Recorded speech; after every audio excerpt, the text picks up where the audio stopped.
My name's Tish. I've been coming here to Gulfview since about the third week in August of this year. Me and my son, we moved here from Tennessee.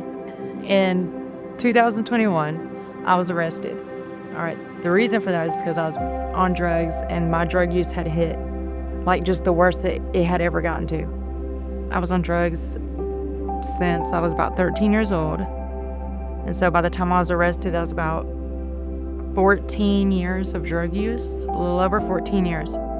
So in 2018, I was getting really heavy into IV drugs. And it just started spiraling. At that point, I ended up sending my younger two children to live down here in Florida with their grandma, leaving my son with his aunt for a heroin addiction. I went to rehab 3 times. I ended up getting out of that rehab and just failing miserably. I didn't know anything about Jesus, yet. I go on and I'm still using and I'm trying to scramble and get my life together. I can't. Well, then I ended up going to jail. I just couldn't understand how I got there. In my mind, I was a good person and I was loyal, and it wasn't my fault that all these bad things happened to me, and my terrible childhood and my awful parents and all these things. My lawyer came to talk to me and he told me that I was facing about 40 years in prison, and it just blew my mind. And so I think I was in there for maybe 2 days, and I just remember being I cried out I didn't even know if it was for sure God, at first, but I was just why am I here? Please help me, to whoever is out there listening. So it was about 3 days after that. This girl who was running around the pod, she came up to me, to my cell door, and she said, "God told me to give you this Bible." And I just thought she was crazy. And she was adamant, though. She's put it in half and she slid it under my door. And I remember I went to the New Testament. It was maybe a week after that. And I read about Jesus. And I thought, oh, okay, well, this is where people get him from. He's here in the New Testament. All right. And it just didn't make just no sense. And so I'm still just kind of just struggling with everything. Well, all this great news happens, and they find out that I didn't really do what I was accused of.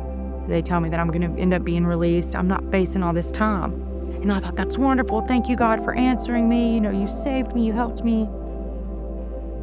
I get transferred to another jail, and it ended up being that just some things fell through the cracks, but I got put in a maximum security pod where I couldn't talk to anybody. There was not even books. I ended up getting a hold of a Bible again. So this time, I get into Proverbs.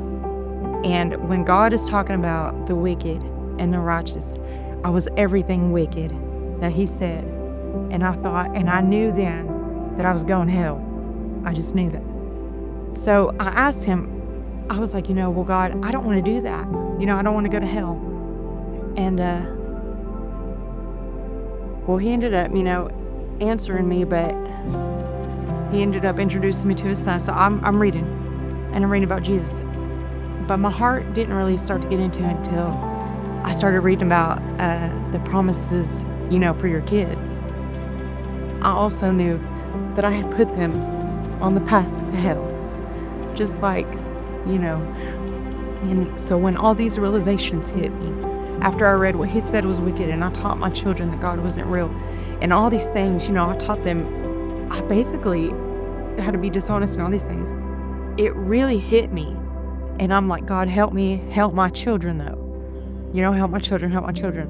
But I'm reading, and he's telling me all these things about myself. And I think I was in there for about probably 4 months. And I had to make a choice. Either I was going to live the way that he said I needed to live, that I had to trust him, that what he was saying was right, and that I could do this, I could change, my life with his help. Or I could keep doing the same things.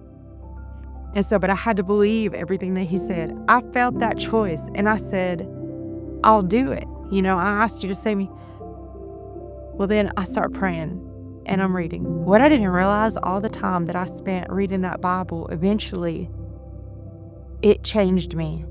So it went from I had to change my life to I just started to bear fruit that he promised, that it started getting to where I didn't want to be around these people when I got out.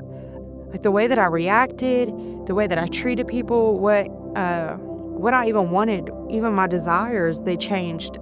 Before I just wanted whatever would make me feel good. And I was in there for 17 months. I was supposed to be released. It was probably about 60 days after my original. And my lawyer, he's like, I can't believe, this falling through. And they forgot about me is what happened. It was a blessing, but the whole time I'm in there, I think that Jesus knew that I wouldn't have been strong enough if I would have been released early. And everything happened so perfectly at the time I did not want it. But I see how he's worked in my life, like through all these things.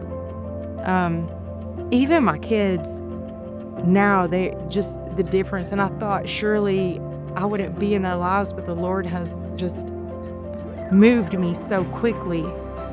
And it's just been miraculous. I did not think that I have 4 years clean now. I've never, not since I was 13, I've never had any amount of time like that clean. What I would want people to take away from my story is that nobody is ever too far gone.